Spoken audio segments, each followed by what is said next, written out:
Good evening. Welcome to This Week in Turkey. President Recep Tayyip Erdogan had a critical meeting with Ankara Mayor Melih Gokcek on Thursday amid rumors of the mayor's resignation. Recep Tayyip Erdogan held a meeting with Ankara Mayor Melih Gokcek on Thursday night, following the rumors of Gökçek's resignation. Following the resignation of Istanbul Mayor Kadir Tökbaş and Düzce Mayor Mehmet Keleş, it was reported by journalist Seçil Özer from Kanal D News that President Recep Tayyip Erdogan requested the resignation of the mayors of 5 more cities, including that of Ankara. Hours after the news reports, Fatih Atalay, the lawyer of Melih Gokcek, denied the reports and stated that there has been no demand of resignation from Melih Gokcek. When the issue was brought up to President Recep Tayyip Erdogan, there is no such thing at the moment, but that does not mean it will not happen in the future, the president said. Yet President Erdogan also hinted that the recent resignations were part of the party's preparations ahead of the 2019 elections. I hope we will prepare for the elections with a much livelier, more dynamic and stronger structure, he said. Erdogan warned the mayors suffering from what he calls mental fatigue. The president suggested that such mayors should quit their jobs before the AKP expels them, or a judicial action on the basis of wrongdoing is filed against them. The meeting between President Erdogan and Melih Gokcek took place upon Gökçek's demand. After the meeting, Gokcek on his Twitter account said that he introduced the plans of a museum to be erected right across the presidential complex to Erdogan, making no further comment on his resignation. Gokcek has been the mayor of Ankara since 1994 and joined the AKP in the early 2000s. He won polls in Ankara in 5 consecutive elections in 1994, 1999, 2004, 2009, and 2014. 40 defendants were sentenced to life imprisonment in the trial of the soldiers charged with plotting to kill President Recep Tayyip Erdogan during last year's coup attempt. A court in the Aegean province of Muğla on Wednesday sentenced 40 suspects to life terms in the trial of soldiers charged with plotting to kill President Recep Tayyip Erdogan during the July 2016 coup attempt. The Muğla Second Heavy Panel Court asked for the defendants' final words during the last hearing of the case. During the hearing, some of the suspects said that the prosecution process was undertaken hastily and that the evidence was not collected adequately. Former Brigadier General Gökhan Şahin Sönmez Ateş and former Sergeant Zekeriya Kuzu, an elite commando and so-called base imam of Chile's second main jet base command in the Aegean province of Izmir, and former Major Şükrü Seymen were among the defendants who received 4 aggravated life sentences. The court ruled for the separation of the files of US-based Islamic preacher Fethullah Gülen and former Captain Burkay Karatepe, who are in absentia, and former Lieutenant Colonel Özcan Karacan from the case's main file. Meanwhile, the court acquitted from Lieutenant Colonel Hüseyin Yılmaz of all charges. A total of 47 suspects, 43 in jail and 2 on the run, including Fethullah Gülen, whom Ankara accuses of orchestrating the coup, first went on trial in February in Muğla, accused of the attempted assassination, violation of the constitution and other crimes against the state during the July 15th coup attempt. The defendants were accused of attacking the hotel in the resort of Marmaris, where Erdogan was on holiday with his family, and killing 2 policemen. The attempt failed since Erdogan and his family had left the hotel shortly before it was stormed.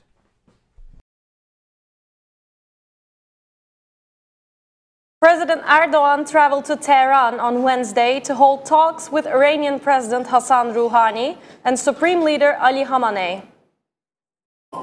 President Recep Tayyip Erdogan paid an official visit to Tehran to meet President Hassan Rouhani and Supreme Leader Ali Khamenei on Wednesday. The leaders held a crucial talk on the outcome of the Iraqi Kurdish referendum and the other regional security issues. Both Turkish and Iranian leaders voiced strong opposition to the recent Kurdistan regional government's independence referendum, stressing the importance of preserving existing borders. This kind of development will isolate the Kurdish regional government, President Erdogan said in a joint press conference with the Iranian counterpart Rouhani. From this moment forward, more decisive steps will be taken, as Iran and Turkey and the central Iraqi government There are still heavier steps for us to take, he added. Another important point made by both leaders was their fury against Israel. There is no country in the world that recognized it other than Israel. A decision made while sitting at the table with Mossad cannot be legitimate. It's illegitimate, Erdogan said. On the other hand, Rouhani underlined the importance of maintaining the current borders within the region. We will not accept changing borders in the region. We want security and stability in the Middle East. The independence referendum in the Iraqi Kurdistan is a sectarian plot by foreign countries and is rejected by Tehran and Ankara, he said. Before his visit on Wednesday, Erdogan dispatched General Hulusi Akar, the military chief of general staff, to Tehran on Monday. At their meeting, Akar and Iran's military chief, Mohammad Hussein Bagheri, condemned the Kurdish referendum as unconstitutional. For his part, Akar said that Turkey and Iran will play an important role in the region's stability and peace with improving cooperation. Iran and Turkey have already threatened to join Baghdad in imposing economic sanctions on the Iraqi Kurdistan and have launched joint military exercises with the Iraqi troops on their borders. After meeting Erdogan, Iran's supreme leader Ayatollah Ali Khamenei also made a written statement. Turkey and Iran must take necessary measures against the vote. Baghdad should make serious decisions. Serious and rapid decisions must be taken, Khamenei was quoted as saying. Joining us from Washington, D.C. to comment on the recent developments in Turkey-Iran relations is Aaron Stein, who's a resident fellow at the Atlantic Council's Rafiq Hariri Center for the Middle East. Good evening, Mr. Stein. Welcome to Mediascope TV. Thank you for having me. So the joint press meeting after President Erdogan's visit to Tehran contained some quite harsh statements, as you know, about the Kurdish referendum, not only from Erdogan, but from the Iranian President Hassan Rouhani as well. And it seems that both leaders strongly oppose the legitimacy of this referendum, and they're determined to isolate the Kurdish regional government, the KRG. So in this sort of a climate, can we say that this referendum has encouraged cooperation between two rival countries? In other words, can we talk about a rapprochement between Iran and Turkey at the moment? Yeah, I mean, I think that's a good way to put it. There's obviously the shared interest in trying to delegitimize the referendum in the KRG has driven Turkish and Iranian relations. You can also see, if you flip over the border into Syria, Turkey and Iran have been negotiating as part of the Astana process as well. And so that the two countries are trying to find common cause to two different conflicts that they now identify as having similar interests. I would say this, though, is like, how deep do those interests actually go? And I think if you were to start to dig down underneath this shared framework of both being against an independent Kurdistan, the two countries still have a lot of differences. And I think a good example of that is that despite all of the tensions between the Iranians and the KRG, the Iranian Foreign Minister Javad Zarif will still be attending the funeral for Talabani, who just passed away. Mm-hmm. Mr. Stein, a Tehran-based analyst, Sağda spoke to Al Jazeera recently, and he commented on Erdogan's Tehran visit, and he said, I quote, "While the Kurdish issue has drawn Turkey and Iran together, Iran has the least concern about Kurds." Would you agree with this kind of a statement? Well, I mean, certainly Iran's own internal actions suggest that they don't like Kurdish empowerment. And before the referendum, like Turkey, their interlocutors were working with, with Kurdish officials on the other side to try and prevent the referendum. In the aftermath of the referendum, the Iranians have actually closed, or at least severely limited, trans-border shipments between the two territories. And unlike Turkey, have taken efforts to cut down on the export of fuel pumped out of the KRG and which is sent to Iran, but largely over trucks, unlike with Turkey that's sent through a pipeline. By Iran's own actions, it suggests that they are worried about it, and that perhaps the analyst who was speaking on Al Jazeera was being a little flippant, if I could say, about Iranian interest in trying to prevent the breakup of the Iraqi state. Mm-hmm. Mr. Stein, so far we've focused on the legitimacy of the KRG referendum as a common concern for the two countries, but in an op-ed on Al Jazeera, Turkish commentator Galip Dalay wrote the following. He talks about a Saudi, Emirati, Egyptian axis, trying to establish a new regional order supported by the Trump administration and Israel and condoned by countries like Jordan. So obviously he's speaking about different concerns common to both countries. What would you say on this? What would your take be on other concerns tying these two countries together?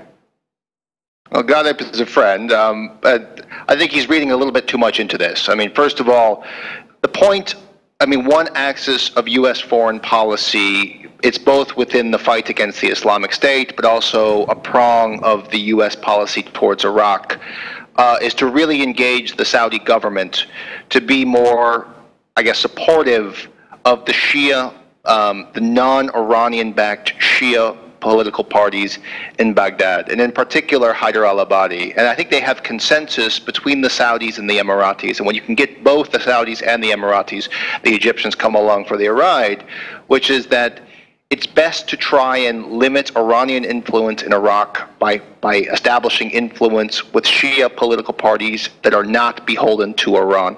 And that work to try and increase Iraqi sovereignty over that of Iranian influence. That is the U.S. policy. And so, yes, I guess you can call it a U.S. axis, but this is it mainly revolves around trying to win Saudi backing for U.S. policy. And my final question to you, Mr. Stein, is again on some analyst opinion. Both Turkish and Iranian analysts agree that although Erdogan's visit is important for both countries, it seems like Ankara has more at stake on an agreement with Tehran. What would you say on this statement? Well, it's really hard to tell. It's so soon, and with all the noise that's coming out of Ankara in particular, there hasn't been much to show for their policy in reaction to the KRG referendum. The Iranians have done things like close down, this export of fuel. The Turks haven't done that yet. They certainly continue to threaten that they want to shut off the independent export of KRG oil, and there are some reports that they are making it difficult for the KRG to recoup or at least take the money that it gets from these sales that are held in Turkish bank accounts.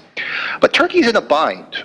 They had made a policy choice in 2013 to basically support the KDP and the Barzanis to independently export oil.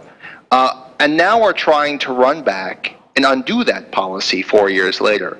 It's not very easy to undo, whereas the Iranians, because they have less, physical connections to the KRG, by this I mean an oil pipeline, have a little bit of a freer hand.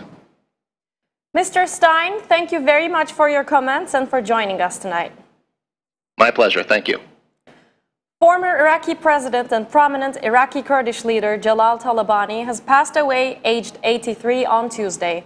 Talabani's funeral in Süleymaniye was attended by thousands, including Turkish MPs from the pro-Kurdish People's Democratic Party. Veteran journalist Cengiz Çandar commented on his acquaintance with Talabani for Medyascope this week. I was the one who made it possible for Jalal Talabani to visit Ankara and meet with the then President Turgut Özal. I was actually more than an acquaintance to Talabani, as I actively took part in arranging this meeting. At the time, which coincided with the Gulf War, Özal was thinking that the center in Iraq would start to get weaker, that the days of Saddam regime were numbered, and that a political vacuum would emerge in Iraq.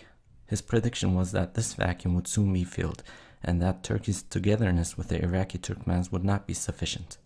He therefore projected that Turkey should develop good relations with the Iraqi Kurds, who were related to Turkey's own citizens. For this reason, Özal was convinced that he should establish amicable ties with Iraqi Kurdish leaders like Jalal Talabani and Mesut Barzani. More precisely, I arrived at this conclusion after talking to about this matter. The full details of this encounter can be found in my book, The Mesopotamian Express. I went to London in February 1991, thinking that I could reach Talabani through some contacts, and I did. Mesut Barzani was at the Iranian side of the border at the time, and Talabani was somewhere in Europe. Eventually, I found him in London and delivered Özal's message to him.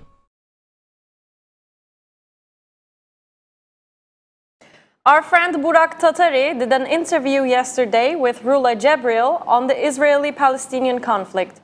Gibreel was in Istanbul to speak at the Crystal Apple Festival. think that was a question that people keep asking themselves about. I really believe that there's no way you can have any kind of stability in this region without solving all the conflicts that are there forever. The Palestinian conflict is one of them. But now we are seeing the main conflict in the whole region is a conflict between the people who want to be part of a democratic system where they are treated as equal, where they want human rights, minority rights, women rights, and basically they want their voice to be heard. They want to choose their representative. They don't want a democratic system. So the whole Arab Spring is basically the premise of the first Intifada.